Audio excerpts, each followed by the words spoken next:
Welcome to the Undisputed Podcast. I'm your host, Joy Taylor. This podcast is the full show from today's episode of Undisputed from start to finish. We've got a busy slate, so Skip, Shannon, let's get to it. Live from Los Angeles, I'm Ebony K. Williams with Skip Bayless and Shannon Sharp. Good morning, guys. Good morning, Ebony. How are you? I'm doing well. My second What's day all in that LA. for? You in church? I don't have a middle initial. Do you have a middle initial? I need one. No. I need one. I can't compete without one on Is this that show. low-key shade? Yeah. That's a little shade. I like it, Skip. Thank you. No, one shade. You- One shade. You I got a like middle it. initial. Huh? Skip is your middle name. That's my only name. How are you? I'm good. How are you today? Good. You up here talking about, I thought you was in church. What, Say you want a something, middle somebody. name? I like it. Well, we're going to start this morning with LeBron James. It's another day and another rumor about LeBron's free agency. ESPN's Adrian Wojnarowski reports that Chris Paul is trying to get LeBron to sign with the Rockets. Now, Woj added that CP3 is more focused on recruiting LeBron than anything he's ever done in the entire NBA. Now, despite that, the Rockets have the fifth best odds to sign LeBron, according to OddsShark. So, Shannon, we know it's a kind of a long shot, but if it were to happen, how good would the Houston Rockets be with LBJ? Well, considering they went to the Western Conference Finals without the best player in the world, it's hard for me to see them being any worse. Skip, this is just pie in the sky. Chris Paul wants a max contract, which will pay him, over $200 million. LeBron James wants a max contract, which will pay him. I assume he does. I don't know unless you tell me he's going to take a discount. You remember in the Lee Jenkins article when he wrote for Sports Illustrated, when he's going back, he said, I'm never playing for less than max. Yep. Okay, James Harden is already on a max contract. I hope Chris Paul and LeBron understands that this is 5-on-5 basketball. This is not Ice Cube's big three. Yep. So a big three doesn't do you any good if you don't have two more players to fill out the starting five, and then what are you going to do with your bench? Now, Woj is reporting that this is the most, how do you use it, Skip? This is the most difficult recruiting job he's ever done. No, it's the hardest he ever worked at trying to pull something off in the NBA. Well, locking DeAndre Jordan in his own house, where would he rank that? Because that did happen. Well, this is LeBron versus DeAndre, okay. But at the time, he wanted DeAndre to come did. back. Hence, that's why they locked him in his house. Yep. Skip, I just think this is pie in the sky. And I'm sure tomorrow there's going to be another scenario where he's going to possibly stay in Cleveland and Kawhi and Kemba Walker's coming there. Or there's going to be a scenario. Look, they will be better. There's no question about it. How much better is the thing that I'm concerned with, Skip? Because we were concerned with, Chris Paul and James Harden, two ball-dominant guys, they made it work pretty well. I was shocked by how well it worked, especially in the Western Conference Finals, but go ahead. But three ball-dominant guys? I don't know. Now, I get it. LeBron will not have to play as many minutes. He will not have to play on the ball nearly as much. But I just don't get how you can get those three max guys on the same team. This is what LeBron's going to have to understand, Skip. One or two things are going to have to take place. Either an extra $10 to $12 million is more important than rings. Because that's what the reason why Golden State was able to do what they did, Draymond took about $12 million less over the length of the contract, and Kevin Durant is playing pennies on the dollar. That's what he's saying. I still don't know how they fitted all that under that cap, but they did, and they kept Iguodala and they kept Sean Livingston, and I don't know how they did it. Well, because Kevin Durant says, I'll play for $10, $12 million less than what I can get. Okay. And Draymond is under market value. Clay is under market value. But here's the tricky thing with them, Skip. How do they keep this thing together after another year? Because everybody going to be wanting big paper. Okay. The Rockets will be better. How much better, I don't know. Because if you sign these guys, you're going to have to give up so much. You're losing Capella. You're probably going to lose Eric Gordon. You're probably going to lose Trevor Ariza. You're probably going It's going to be the same thing what happened with Carmelo wanted to get up out of Denver. He wanted to go to New York, Skip, but they had to give up so much to get him that when he got there, they had nothing. So, LeBron, you going to Houston, granted, big three, Chris Paul, James Harden, LeBron, formidable big three. But what are going to be the pieces that are around you to fill out this team?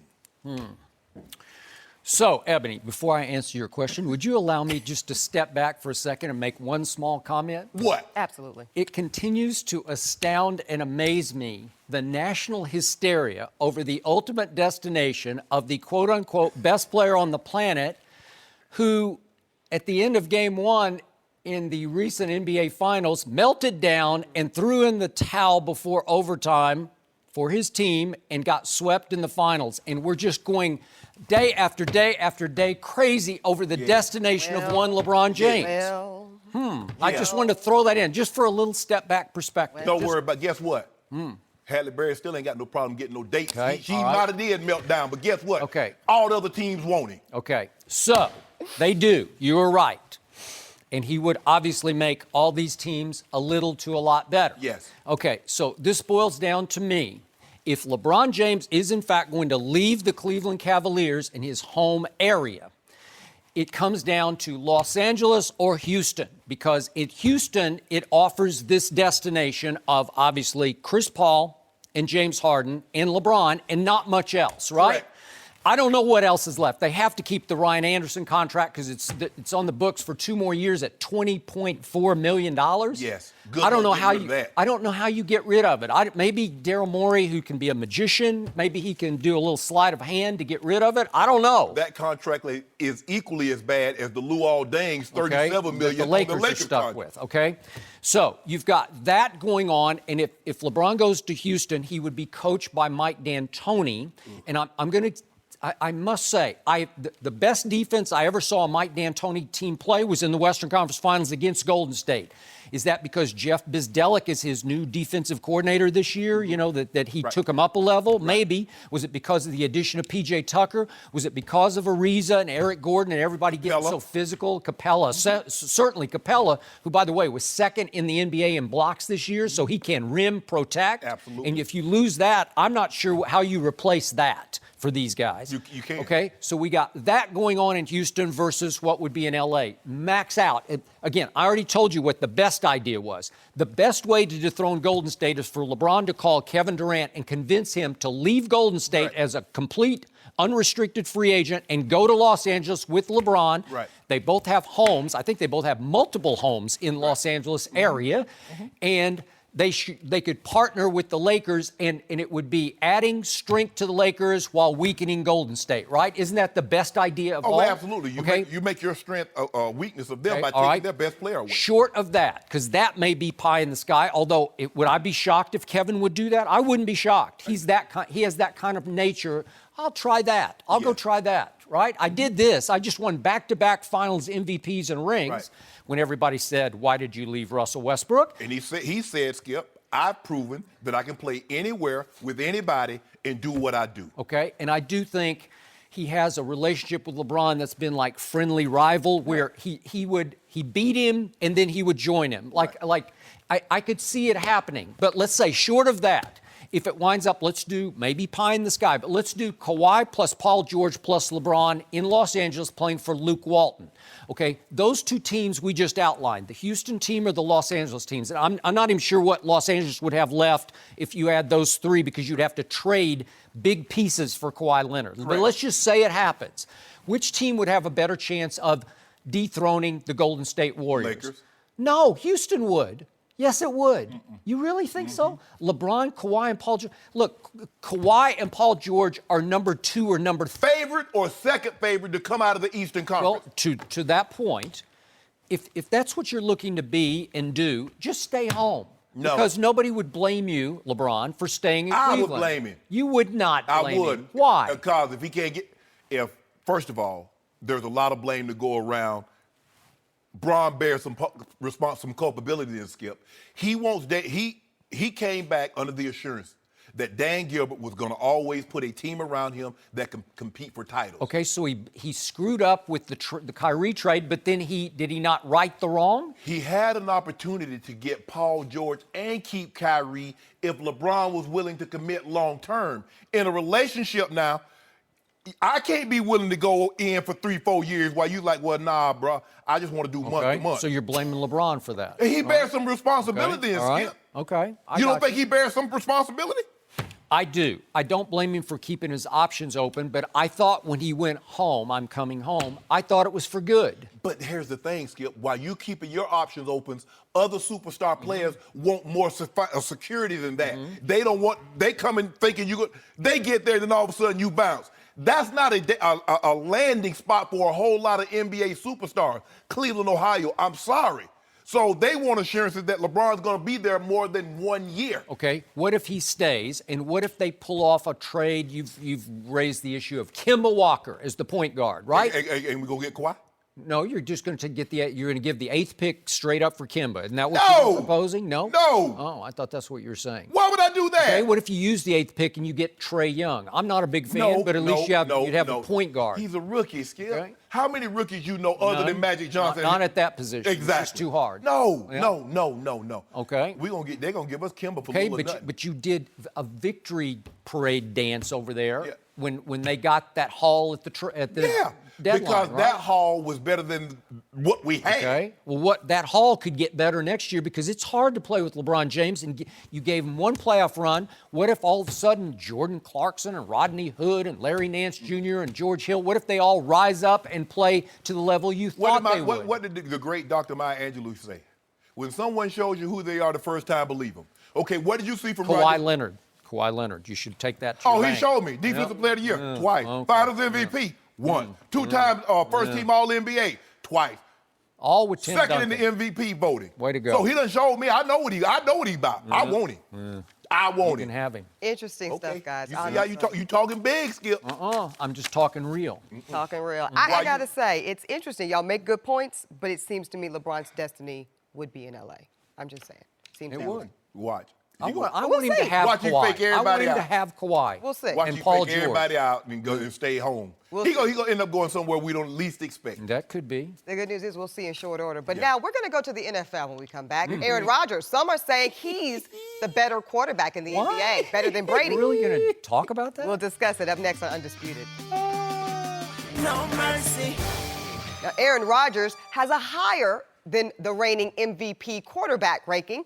He's higher than Tom Brady in the new Madden 19 video game. Now, the game won't be released till later on this summer, but some of the ratings were unveiled yesterday, with Aaron Rodgers getting a near perfect 99, T. Brady getting only a 97. So, Shannon Sharp, do you like those numbers? Does that look accurate to you? No, they're wrong. No. Aaron Rodgers should be 100. Yeah, that was wrong. You bad. Oh, that was funny, He Shannon. big man. Oh, Big man. You do understand how ratings work, right? I guess I don't. They base the ratings on ability, not body of work.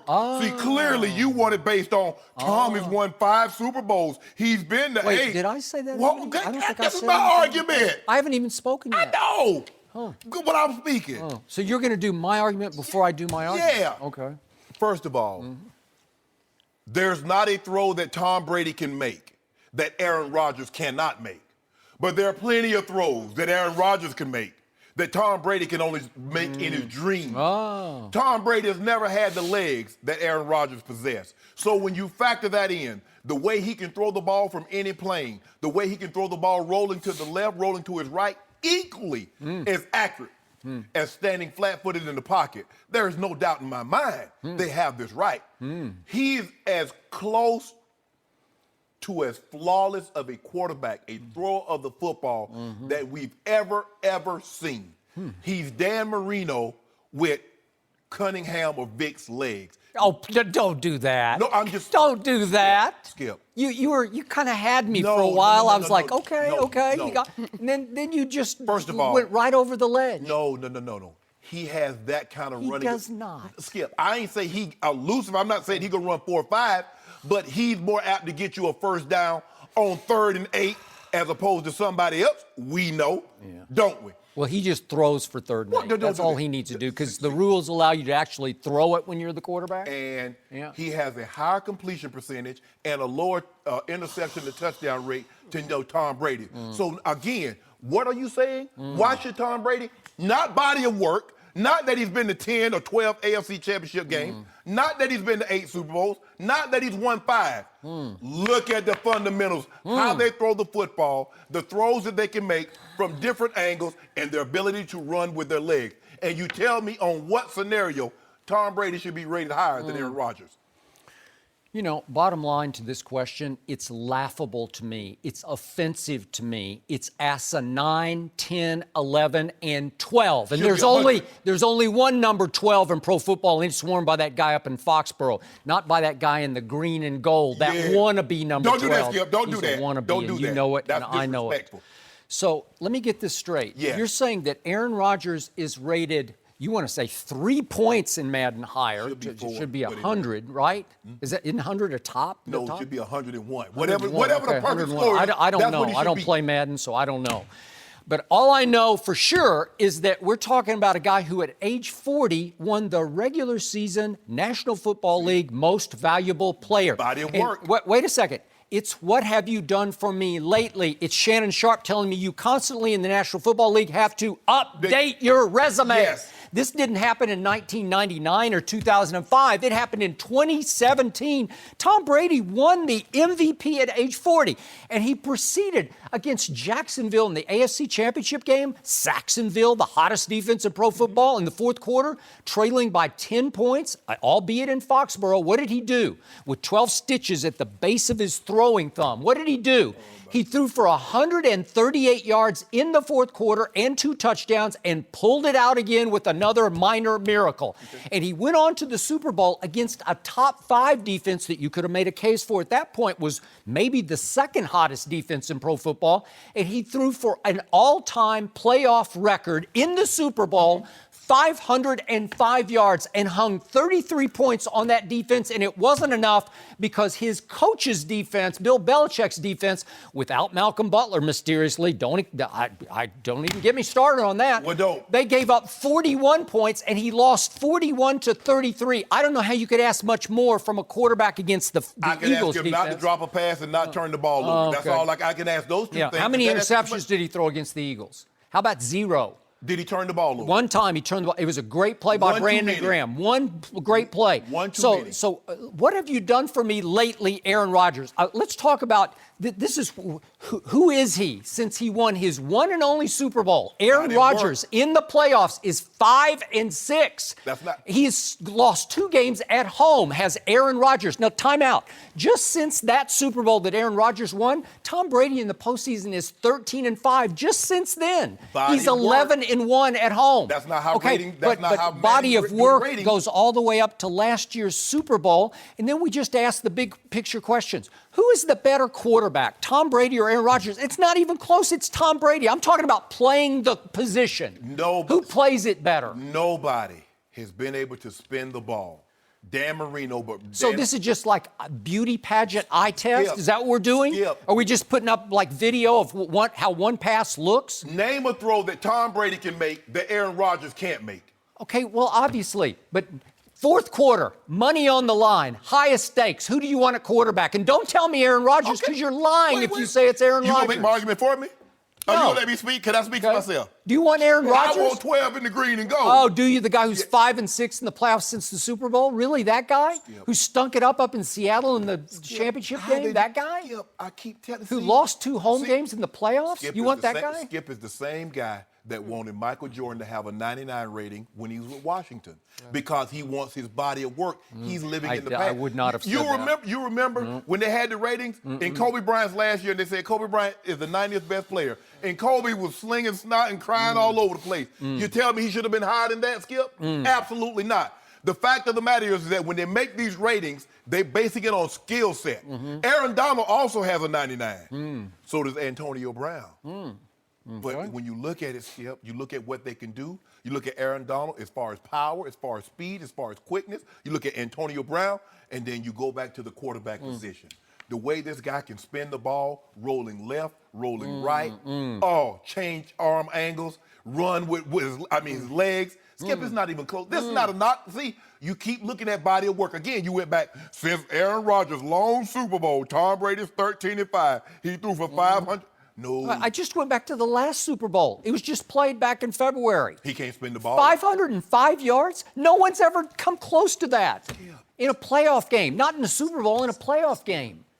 The way he can spin the ball, Brady can't spin the ball. Yes, he can. He throws the prettiest pass in pro football. Aaron Yes, he Rodgers, does. Aaron Rodgers. It's effortless. Aaron Rodgers looks like he's having to really crank up to throw it. No. It just comes out of his hand. Yeah. Oh, you remember how he spun out? You remember the one he threw on the sideline to complete against y'all? Yeah, And that was pitch and catch. I could have made that pass. Don't skip that. You see?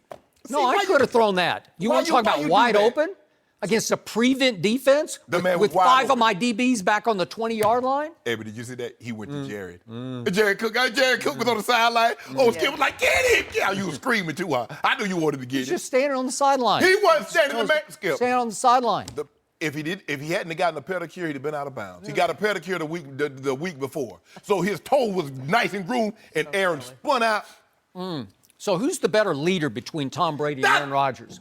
Seriously, that should count in the rating. Who's the better leader? Both of them. Even you admit, the biggest diva in pro football at quarterback is Aaron Rodgers. Who's the biggest finger pointer at quarterback in pro football? Aaron Rodgers. Aaron Rodgers. Because didn't Tom Brady show up Tyquan Underwood? Yeah, but that was back in prehistoric Did times. it happen? Yeah, back in like 2005. I just want to know one thing. Did it happen? And it wasn't 2005. He deserved it. Oh, you see, I can't even believe you just did and that. Was he on the team after that? No, he was not on the team. But that's all though, Skip. He was a one-year wonder. You just said who's the bigger diva, and I just said both guys. But he didn't run down to the end zone and point in his face and show him up on national TV. He showed him up so bad that Bill O'Brien said, "Sit your butt down." Yeah, and Bill O'Brien wound up in Houston. That's where he got a head coaching job. Bill O'Brien told Tom, "Say, sit your butt down before I make change." Yep. Who's the better winner between Aaron Rodgers and Tom Brady? goodness. Well, seriously, if you want to go, if one game for your life, do you want Aaron Rodgers or Tom Brady? I think I want Tom Brady. I think any right-thinking, rational, normal human being would say, I want Tom Brady. They base these ratings on skill set. Tom Brady's skill set is not equal to. Is he more accomplished? Absolutely, Skip. But his skill set is not comparable to Aaron Rodgers. Who's the better thrower under pressure, under the playoff pressure, the highest pressure, Super Bowl pressure? Who is it? Well, I mean, give Aaron Rodgers a defense. The one time he had a top 10 defense, he won the Super Bowl. Oh, okay. Now, all of a sudden, he didn't have a top 10 defense, and look what happened. He didn't have somebody that could shut somebody out, for, like they did the Falcons, or like they did Jacksonville in the second half, the game that you mentioned. Oh, yeah, they was down 10, but did you mention that Jacksonville only scored 3 in the second half?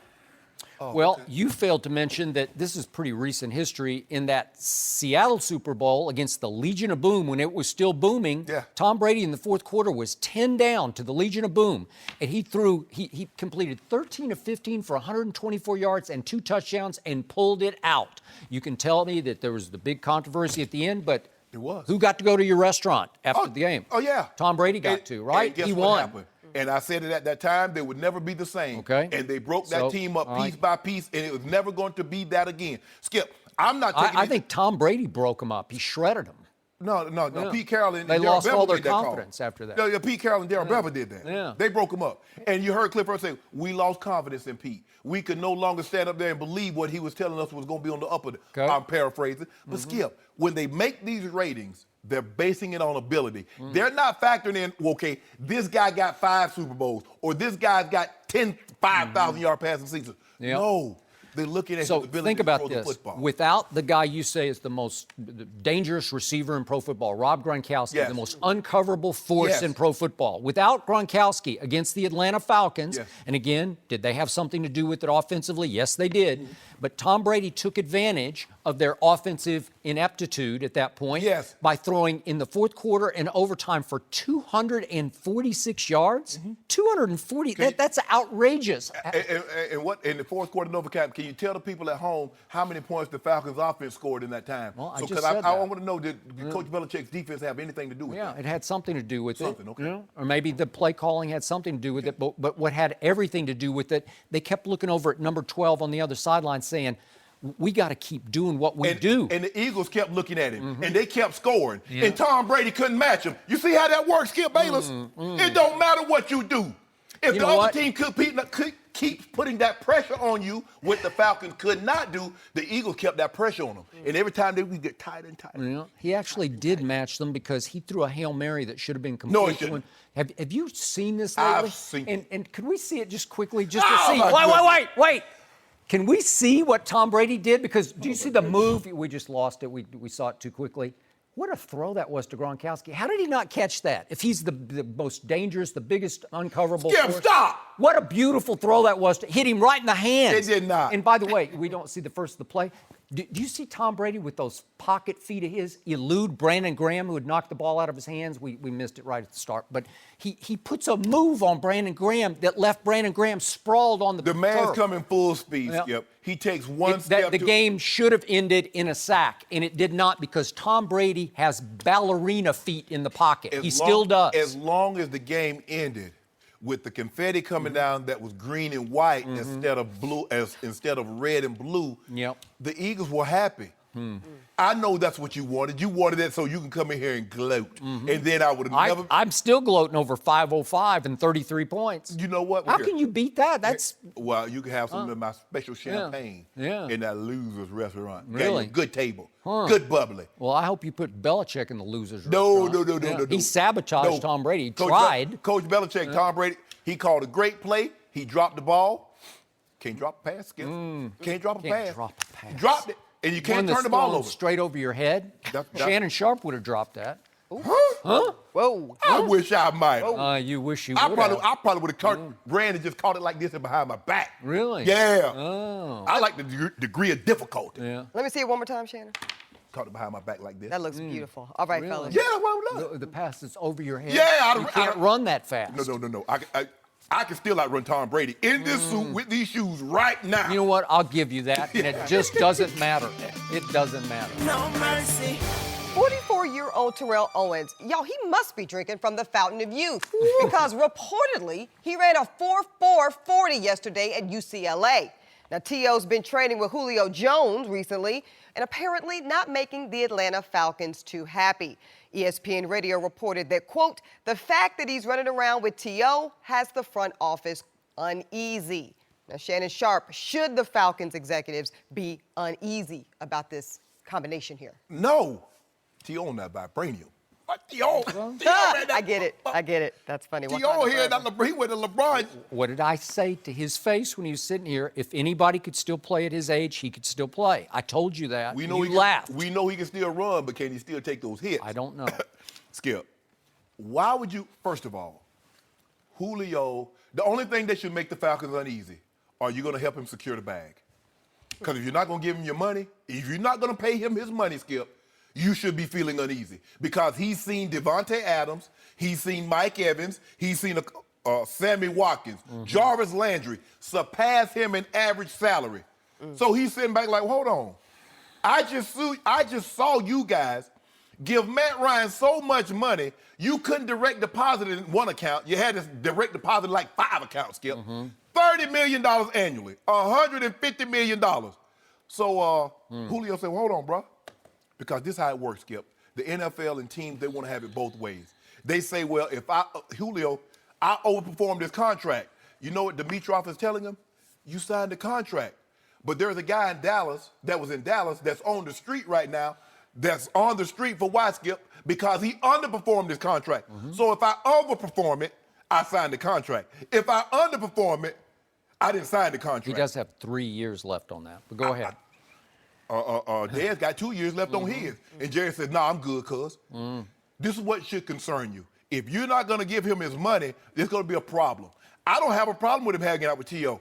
He should be glad because guess what, Skip? He ain't getting fat. You know he's working out. You know Julio's going to come in ready to play when you secure the bag for it. It's simple. I don't believe T.O. is putting negative, man, you should hold out, you should do this. T.O. likes to work out. Antonio Brown and Odell and Julio, they're out here working out. So T.O. joins in. T.O. is not going to influence Julio one way or another. T.O. ain't tell Julio to hold out. Them giving Sammy Watkins and these teams paying these other receivers that type of money, that's what got Julio feeling some type of way. Pay the man his money, and I guarantee you he'll be there on time. I can't tell you how much I disagree with everything you just said except one thing. Terrell likes to work out. Yeah. And that is one good place for Julio to be because I'm pretty sure on a pretty daily basis they go at it hard. Yes. They're getting it in ways I'm not even sure Julio will be getting it in at Falcons training facility. No. Right? Right. So I'm going to give you that. But I don't believe for a second that Terrell isn't rubbing off on Julio in some ways. I used to call Terrell, T.O., team obliterator, and some of that chip on shoulder, that paranoia. Everybody was always out to get Terrell in Terrell's mind, in his view. You do realize T.O. got a parking space at the Hall of Fame, right? He does. Oh, so and let you that do rub off realize he stiffed the Hall of Fame induction ceremony, right? Which I think he showed you exactly who he was with that act by saying, "I'm a solo act." I'm talking to him. You know, don't give up just Really? yet. Yeah. Okay. Yeah. I'm behind the scenes. I'm working. So you're influencing him the way he's influencing Julio, right? No. So, look, what do we love about Julio? What do the Falcons and management love about Julio? He just plays, man. He just dominates. He doesn't say much. No. He doesn't make any waves that I've ever been aware of, doesn't. right? No. There's no sideshow, act going on. Right. There's no celebration act. There's really nothing to take the focus off the football game. Correct. And his dominance. He obliterates defensive backs, right? So again, if I'm a Falcons executive, I'm thinking, is Terrell? I'm just queasy about it because I'm afraid Terrell's going to rub off on him because Terrell was always mad at the world. And one great thing about Terrell, he played with rage, but it was solo act rage. But he played with it. Yes. It drove himself. But he was always looking over his shoulder because 3 straight head coaches he thought were out to get him. In San Francisco, obviously, in Philly and Dallas. And 3 straight coordinators. Oh, he loved Andy. Huh? It was for a little while. It was Childress. Yeah, he didn't like the offensive coordinator, Brad Childress. That's correct. And he had a problem with Donovan because he felt Donovan. So what I'm saying is he had problems with 3 straight head coaches, 3 straight coordinators, and 2 straight quarterbacks. He didn't have one with Romo that I'm aware of because that's my quarterback. Remember that? But the point is he had big problems with Jeff Garcia and bigger problems with Donovan. That bridge got burned in the first training camp, right? Well, they were good until in the middle of the season. It was a situation in, I think in New York, and T.O. came back to the huddle and said, "Donovan, bro, you missed me." And he said Donovan told him to shut the you-know-what up and said from that point on, their relationship was never the same. Yeah, well, he didn't feel like Donovan had his back or that he was too much of a company man. Yeah, It just because got deeper and deeper. Donovan No, was no. speaking up for the running back, he- Westbrook, to get his Westbrook, money. that is but when correct. T.O. said he wanted his, Donovan didn't say anything. Skip, Julio is Julio.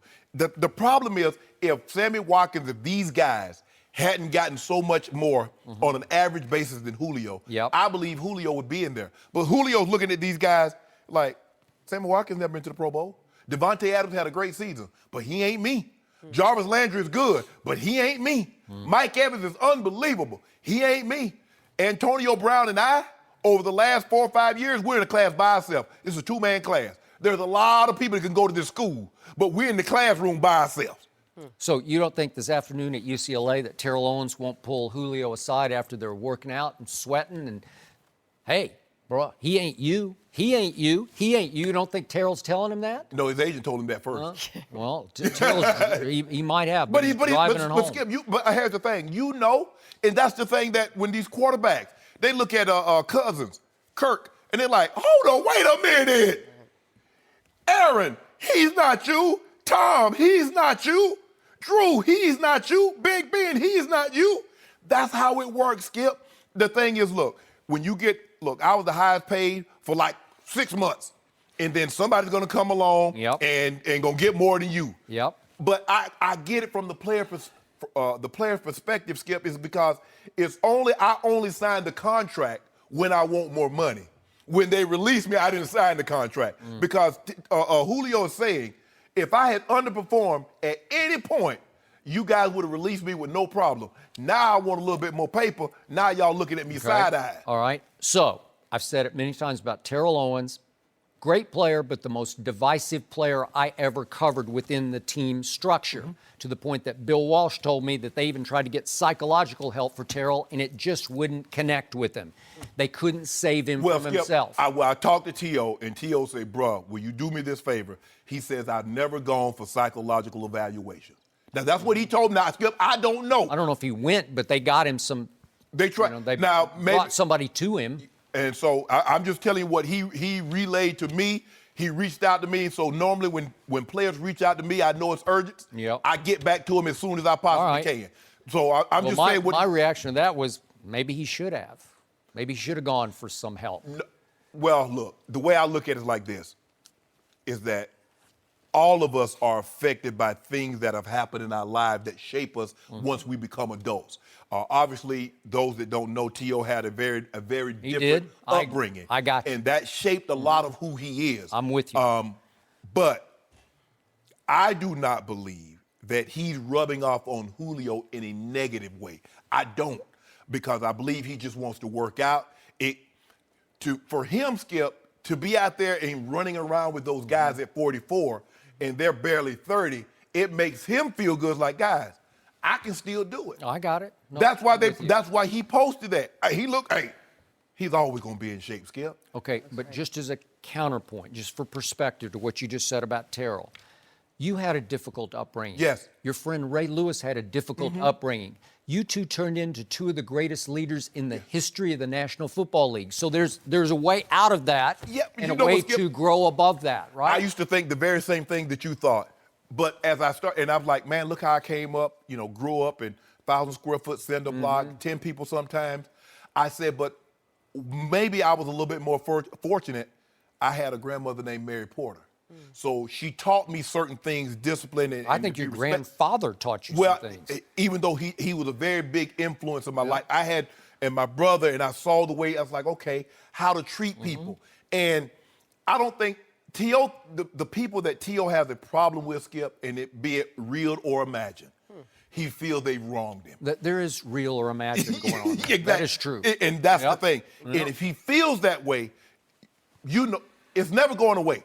He's not, and I was like, T.O., bro, you got to let it go. Yeah. I said, because you're allowing them to hold your feelings hostage. Well, and he wouldn't even let it go to go up to the Hall of Fame and thank everybody for getting him to that moment, right?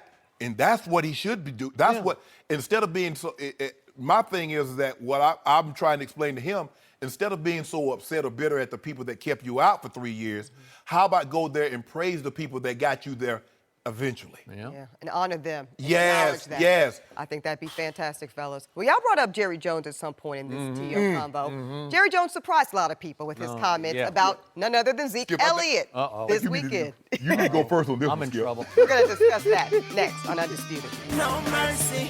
The World Cup continues today on Fox as the host country, Russia, takes on Egypt at 1 p.m. Eastern. Guys, there have already been some really cool games this tournament. I'm looking forward to the one that's on before us tomorrow because it's Ronaldo. Did you check out Ronaldo scoring his hat trick against Spain in that 3-3 draw? Remember that? Did you see what he did? I saw what he did. Where did you see this? You see him doing this? Oh, you he's know the what GOAT? that meant? He says he's the GOAT. Oh. Even he's better than LeBron James. No. Huh? I mean, it's been going back and forth between he and Lionel Messi. Yeah. Messi, Mr. PK. He did. So I he's think, disqualified. yeah. He's more of the, he's really LeBron. Yeah. Don't do that, Skip. Why you do that? Ronaldo. We got Ronaldo leading into our show tomorrow. That'll work. That'll be awesome. Right? You know what? You just can't help yourself, can you? And you know this. Yeah, that's okay. You know this. You wait. Dak will be here tomorrow. Dak will I will be be here. cutting up. Speaking of Dak, we're going to move on right now to the NFL. Now, Zeke Elliott is coming off of a season where he had a 6-game suspension, and he made at least one questionable decision so far off season. But Jerry Jones, well, he says he still has his back. Jerry said recently that he trusts Zeke as much as he trusts himself. That is a strong statement, Shannon Sharp. What do you think about that?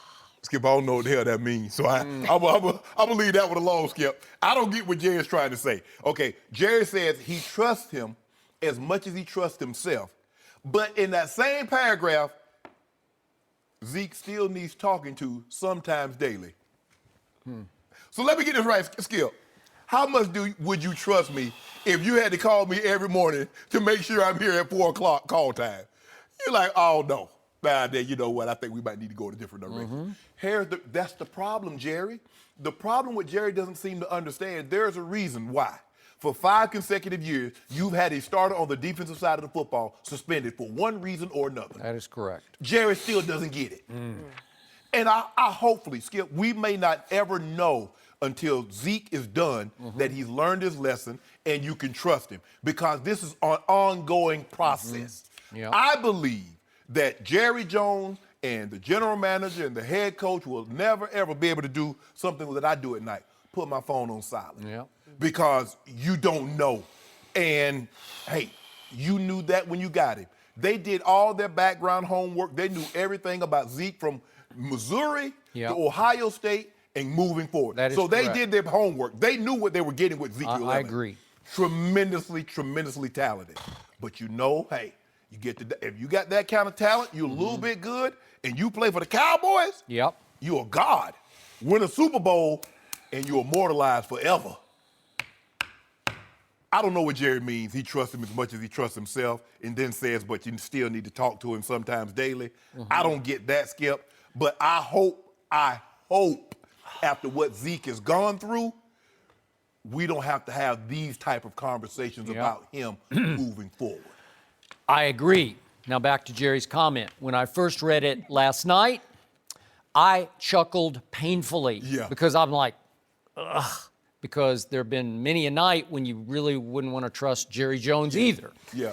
The 78-year-old Jerry or the 30-year-old Jerry? Good point. Or the 40-year-old or the 50-year-old.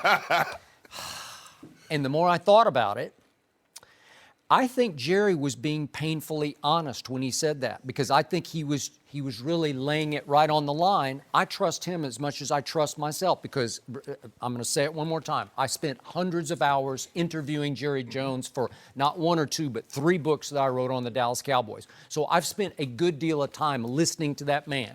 And I always tell you, I like that man. I like his heart. I just do. In the end, it's hard not to like him. It is. Because he can be very self-deprecating when it comes to what he always calls human frailty. That's his phrase, frailty. Human frailty. He says we all are flawed in various degrees. That's painfully true. Yes. Wouldn't you agree? Yes. I know I am. Vice. Absolutely. Okay? We call them vices. Vices.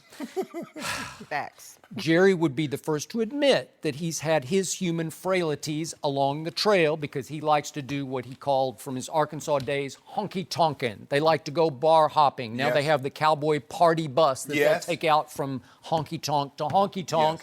And Jerry likes to have a few and maybe wink at the girls occasionally and flirt with the girls. And it's just Jerry's makeup. He likes to go out and have a good time and push it right to the edge. Correct. But not once in all the time I've been around Jerry did it ever hamper his ability to do his job. Right. He was always there bright and early the next morning, ready to roll. Right. And run the Dallas Cowboys for better or for worse. But it never hampered his ability to do his job. Jerry ain't gonna let anything get in the way of making that dollar. Okay? Bingo.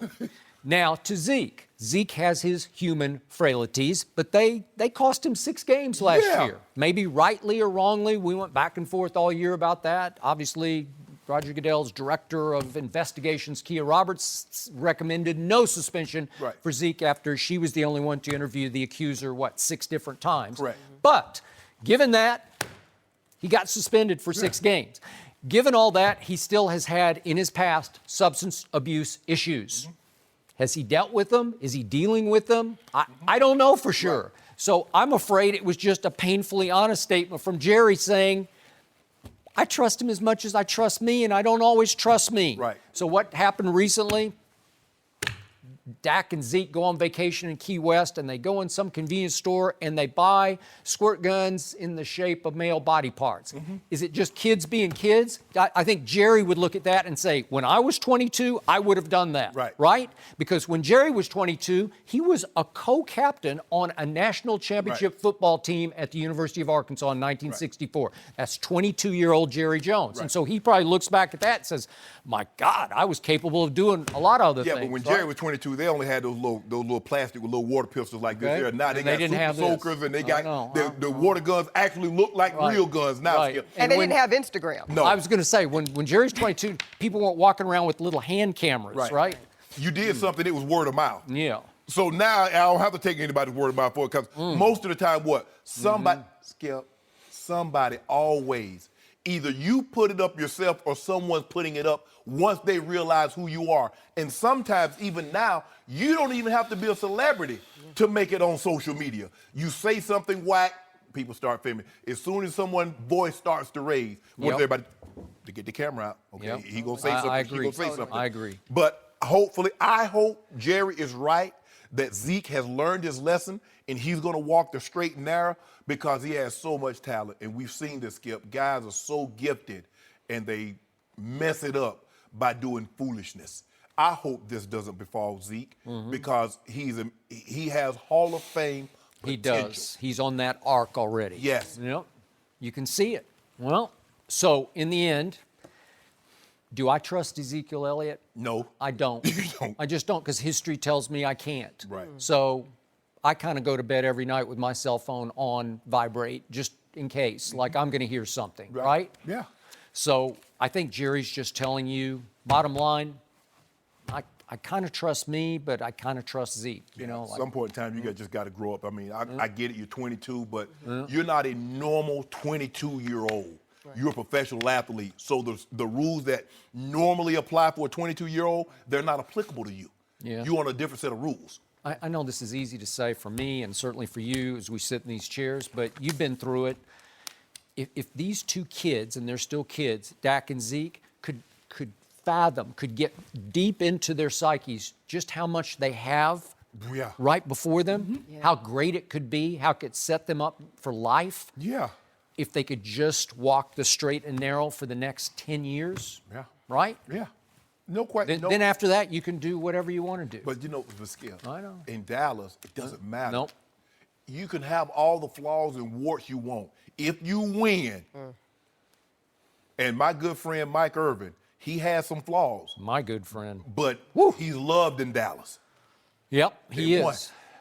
They got away with it. That was as hell-raising a team as I've ever been around. Those championship Good teams. thing social media wasn't available then. That's true. Facts on and it that. wasn't just Michael Irvin. It was a whole bunch of It was a lot of Cowboys. Definitely.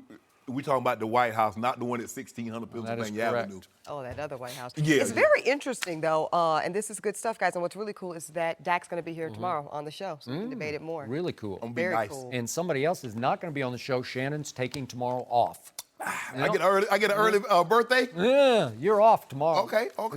We want Dak to stay with us, you know. We don't want him to I'm get gonna be up. nice, Skip. I'm always nice in front of company. My girl said, "Boy, don't you show up in front of."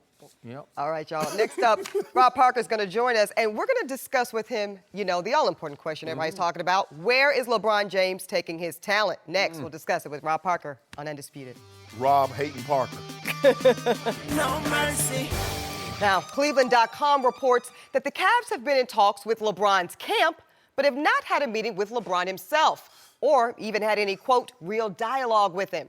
LeBron can opt out of his current deal and become a free agent as early as next week. All right, we're joined now by Rob Parker. Rob, what do you think LeBron needs to do? What a shocker. He hasn't talked to the Cleveland people? We still in 0 dark 30. Yep. Is that what it is? I say this. It's obvious he doesn't want to be there and he's going to move on, and I get all that. But I think LeBron would be making a big mistake if he comes west.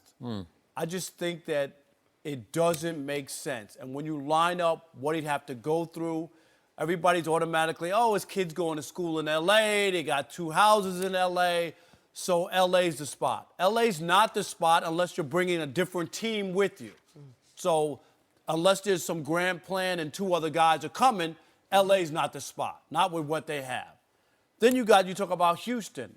I know Chris Paul's one of his best friends. Yeah, I think he might be his best friend, right? Closest friend. His best, yeah. okay.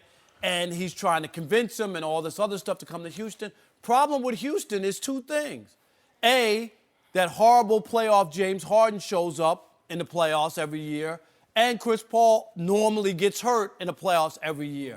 So you look at that and you go, is that where you want to hitch your wagon for the next 3 years? So I'm not buying that as well. And then, obviously, Golden State is out west. Who knows, can you get through them? You might not even make it to the finals, get knocked out in the first or second round. So I'm all in on Philadelphia. I still think that that's his best option because it's not a one-time, one-shot deal.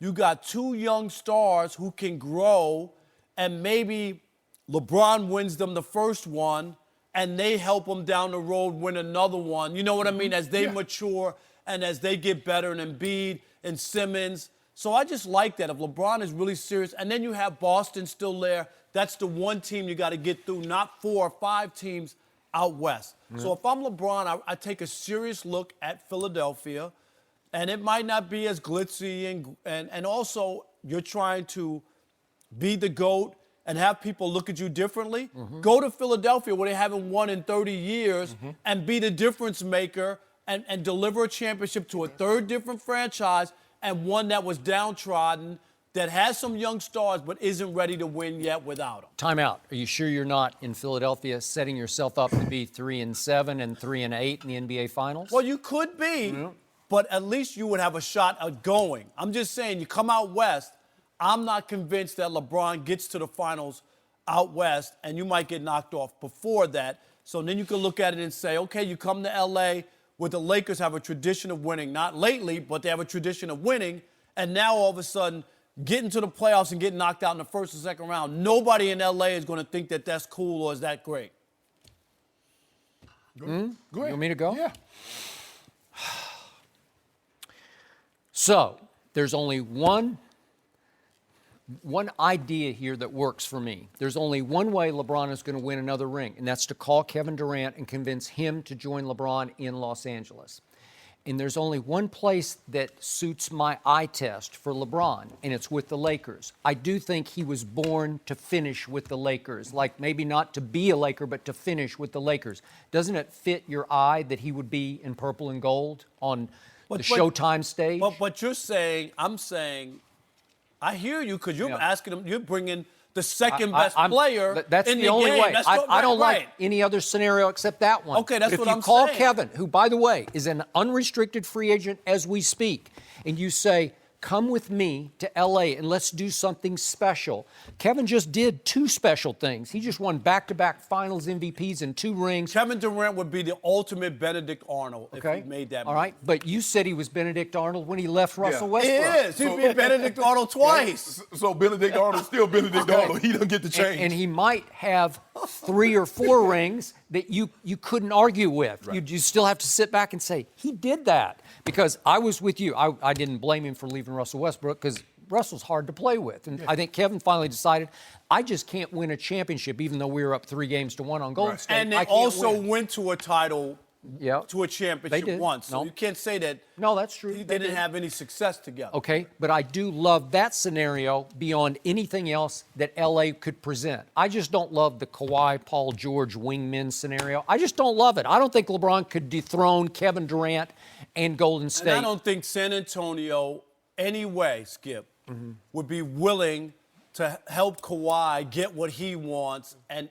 help the Lakers. I mean, in unless the process. Lakers, if they did the Lonzo Kuzma, Brandon Ingram package, that would work. I think R.C. Buford would jump They at would that. take Lonzo Ball and his dad And his in dad. San Antonio. I believe they would, just because Coach Popovich would like to coach Lonzo Ball. You'd be their kind of player. And all of a sudden, you'd put him in that backcourt, and you'd have a defensive backcourt. But anyway, the point is, that's the only thing that works. And I said this earlier, the idea of, do I think that if James Harden could rise and shine in the playoffs with LeBron and Chris Paul? Yeah, I do think he would. I think he'd be better with those two around him. And Chris Paul played the best playoff series I've ever seen him play until he got hurt against Golden State. And they would have won that if he hadn't gotten hurt. I'm not convinced they would have won. I think they had a better shot. They had him I'm on the ropes, man. No, they had him on the ropes, but I still think the Warriors would have won that series. Okay, but do I think LeBron fits my eye test in Houston? I don't.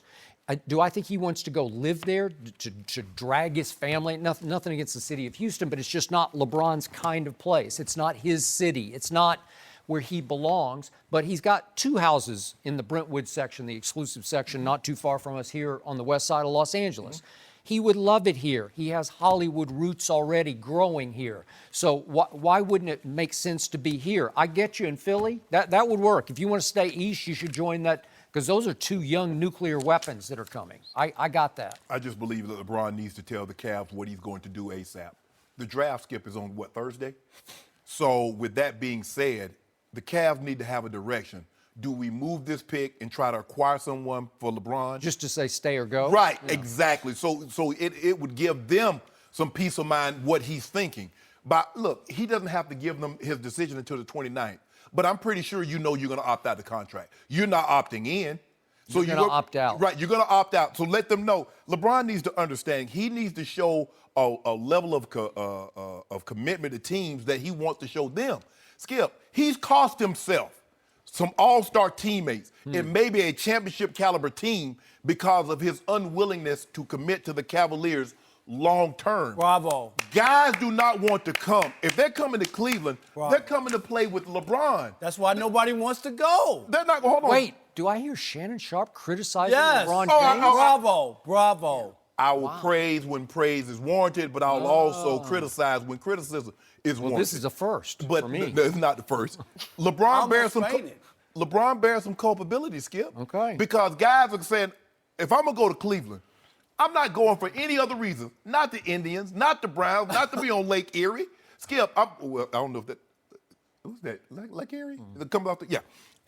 I'm going to play with LeBron. Well, he's not long term. He can opt out after this year, or he can opt out after 2 years. Yep. I'm going to sign a 4 or 5 year deal I got it. when you could be up out of there. Yeah. So just go ahead and tell him, bruh, this is what what can you do?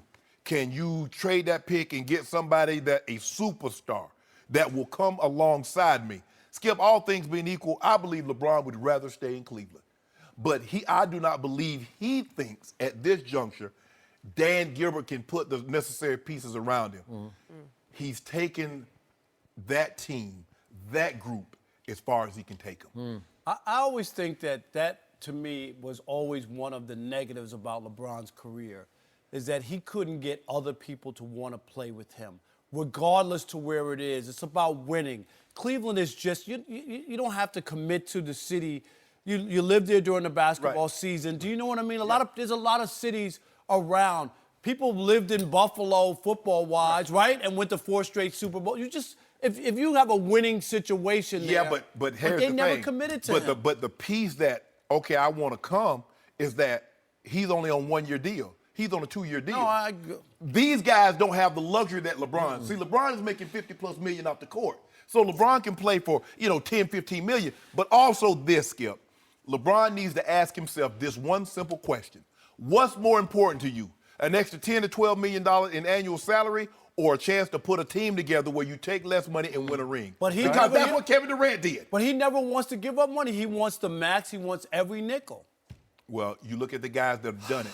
So, Shannon Sharp, Yes. you are asking LeBron James to tell Cleveland ahead of the draft Yes. and to aid the owner that once upon a time accused LeBron James of quitting in his final playoff Hell, you series came the back first go-around in Cleveland. Hell, back. you came back and played for him, so that should be water under the bridge. So it's over? It should be. Okay. You done been there for 4 years. Skip, would you have ever come back if you? Hell no. You wouldn't have, and Shannon, I know you wouldn't have. No. You know I would I know not you have. would not have, and that's what I'm Bridge saying. burned. No matter what. Bridge no burned. matter what. And I mean, unless you thought you did quit.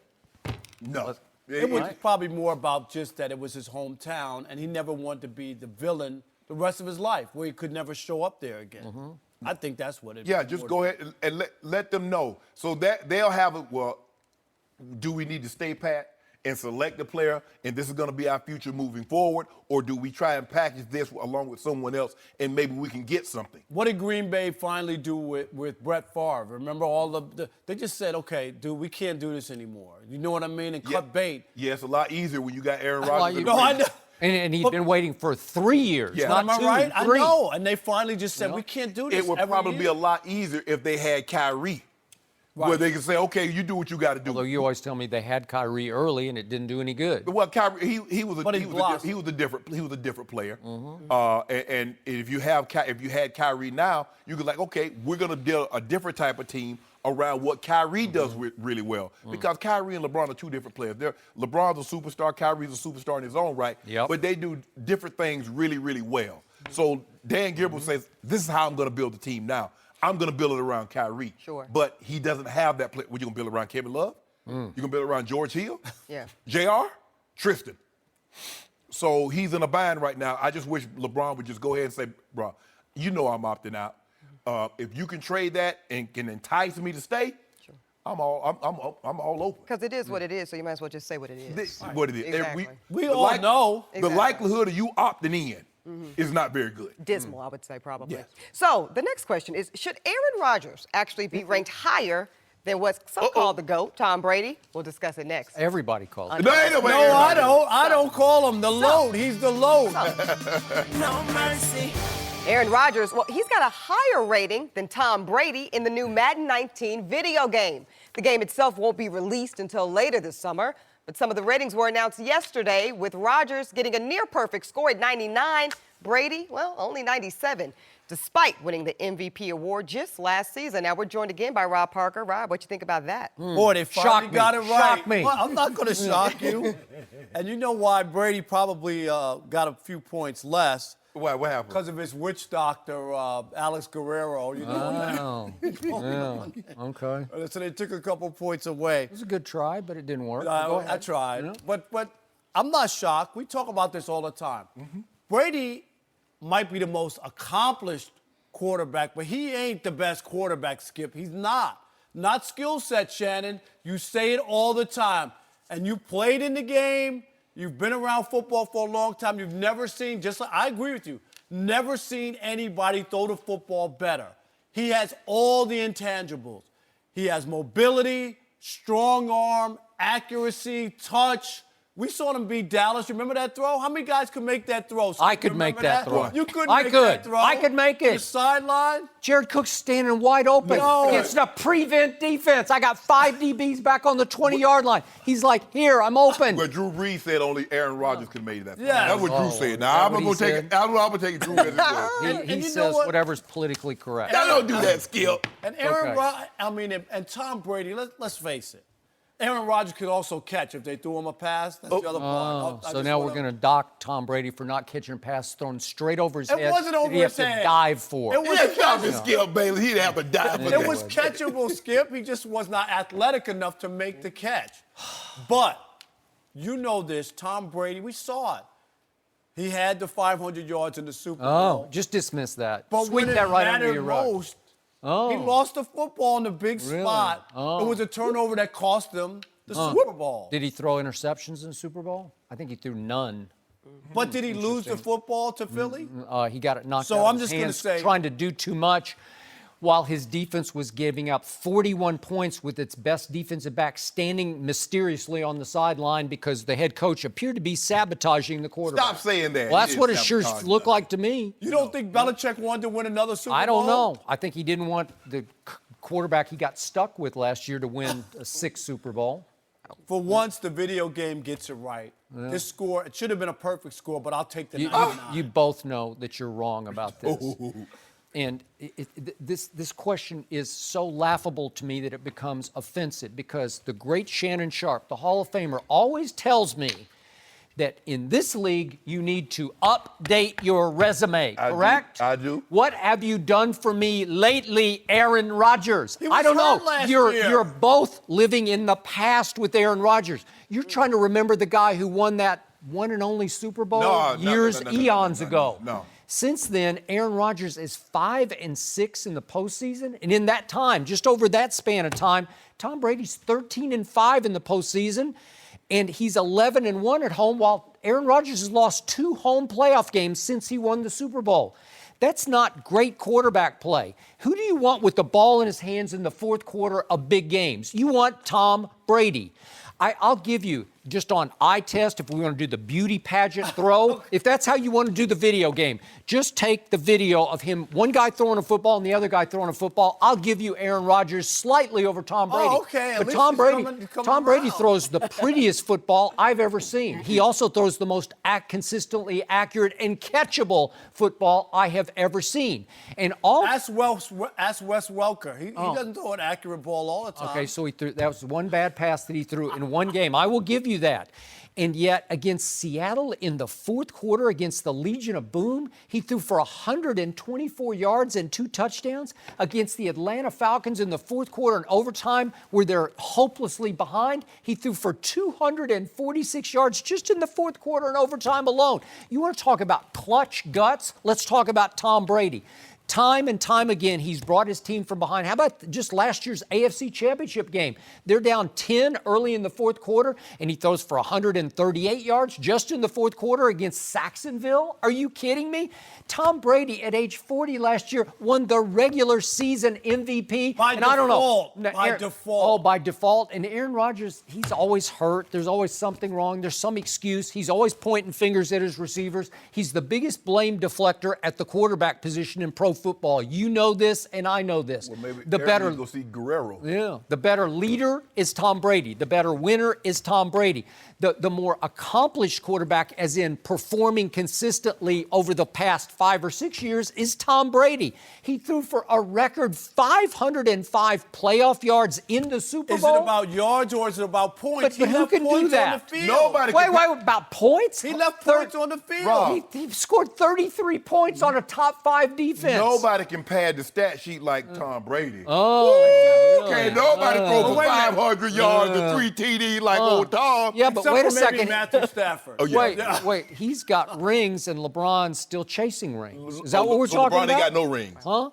But Skip, 3 and 6 and the video game, when they're building a player, this is, okay, if we're going to build a player, Yeah. okay, what do we want? Okay, not accomplishments, not body of work, because that doesn't go into building a player, because you don't know what this player will be. You said, okay, I want Aaron Rodgers' touch. I want the ability to... better than Tom Brady's touch? His completion Are percentage you says he's kidding better me? touch. It Yes. does not. It just Who has a doesn't. higher completion percentage? Okay, who won the Super Bowl without Gronkowski, and then who threw for 505 last year without Edelman? I don't know. What more do you want? But here's the common theme now. Okay, he didn't have Gronk, but he had Edelman. He didn't have Edelman, but he had Gronk. You make it seem like he didn't have... Okay, but you dismissed Julian Edelman as just some former 7th-round draft pick quarterback. In that system. Hold on. Who has the number 1 receiver? Who was rated had the number 1 receiving core coming into this season? How about last season? Remember USA Today going into last year? Green Bay had the number 1 receiving core, according to USA Today.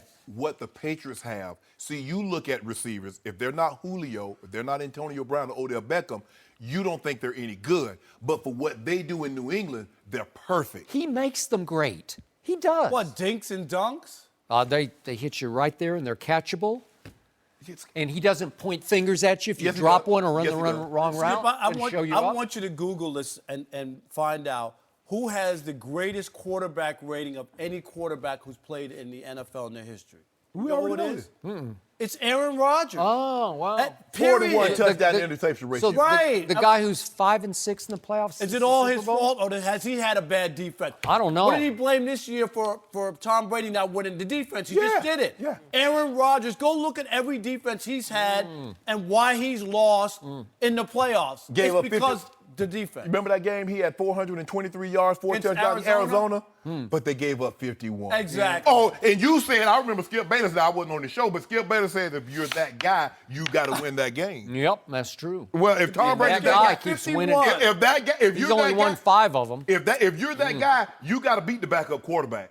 You got to beat the You got to beat the backup quarterback. Scored 33 points. It's the most a losing Super Bowl Who team was- has ever scored. Who was the better Not even quarterback close. in that game, Skip? I'll give you Nick Foles was, which is why he All should be right. the starting quarterback next year. for the Philadelphia There you go. Eagles. There Yeah, you go. right. There you go. I got you there. I'm impressed that you admit Nick Foles made Well- all the throws in that Super Bowl. He was tremendous because the best DB on the other team is sitting on the sideline saying, "What are you doing to me?" Can you explain why he was on the Stop sideline? trying to shortchange Nick Foles like he wouldn't have cooked them with Malcolm Butler out there. Didn't we see what he did to Minnesota the week 2 weeks before? He crushed Minnesota's defense.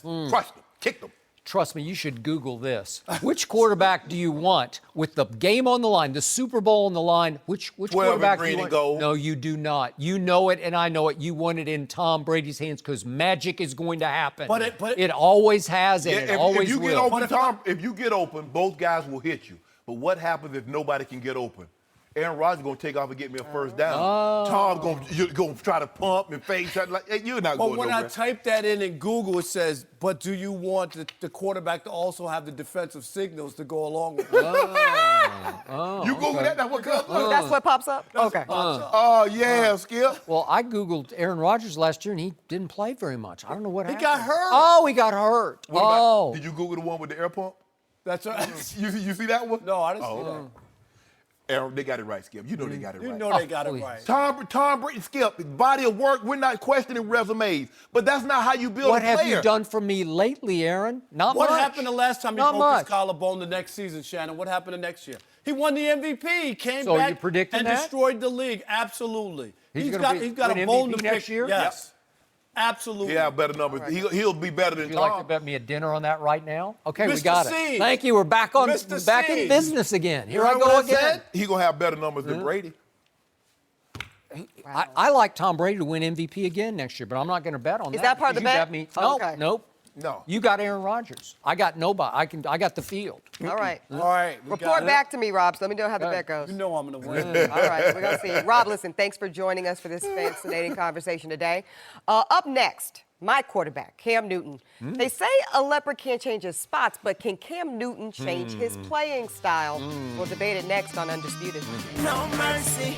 Now, the Carolina Panthers, they're sending a clear message to Cam Newton this offseason.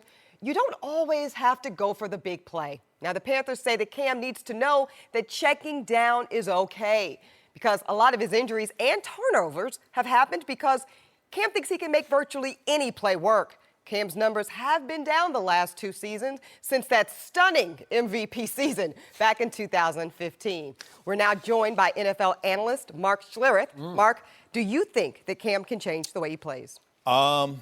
I think it's going to be very difficult for Cam to change the way he plays. I mean, I don't think.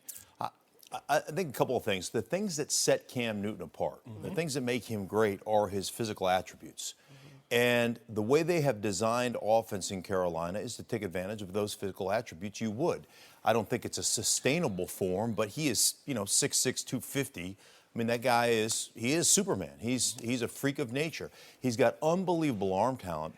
The issue is that he's relied on athleticism, in my mind, for so long that he hasn't become a great thrower of the football from an anticipatory standpoint. He is a sight thrower. Oftentimes he misses wide open receivers because he's late with the football. And so to be a great check down quarterback, to me, a lot of it is when you're dropping back from the line of scrimmage, you're reading the defense and you're already going, okay, the route combination I have on the front side of this this route combination is not very good against this defense. I've already committed to throwing a check down on time, out of my hand. I'm not waiting to throw it where the defense can rally. It's already coming out on time, accurately to my receiver because of what I've seen and what I've processed as I'm dropping back from the line of scrimmage. So I think it sounds like a really easy thing to accomplish. I just don't think it's as easy as, all of a sudden you're going to become a great check down guy. And when you've relied on your supreme gift and the hand of God has touched Cam Newton, there is no question about it. When you've always relied on that, I think it's really hard all of a sudden to start playing from the neck up as opposed to the neck down and rely on my body and rely on my physical skills. So I think it's a much tougher transition than we just seem to make it out to be. Like all of a sudden you got to throw checkdowns. Can he? Yes. Will he? That's the question. Skip, do you actually think Norv Turner is the first offensive coordinator to tell Cam Newton, Cam, check the ball down? No. Cam sometimes starts to play that hero ball, and he thinks every play needs to be a big play. Norv Turner learned under Ernie Zampese.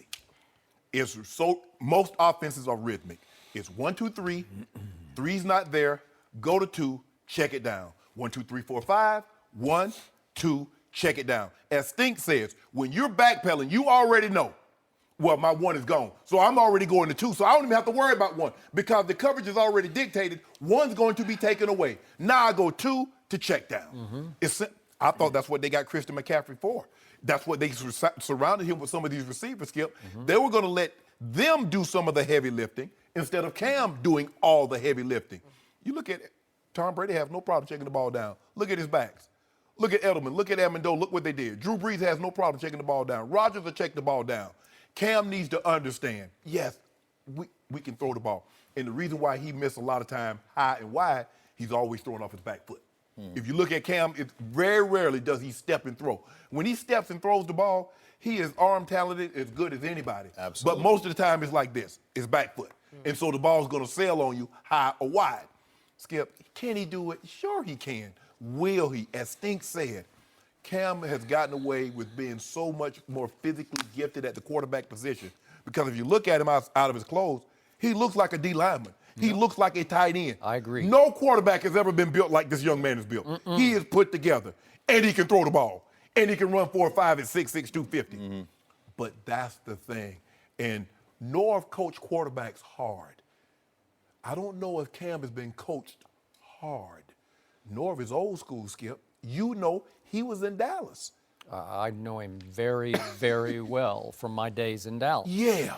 When he became the big brother that Troy Aikman desperately needed when Troy was struggling, and Norv turned everything around. But he coached Troy hard, but Troy was robo quarterback. He was as pocket passer as you could ever get. He was prototypical pocket passer. Yep. 1, 2, 3.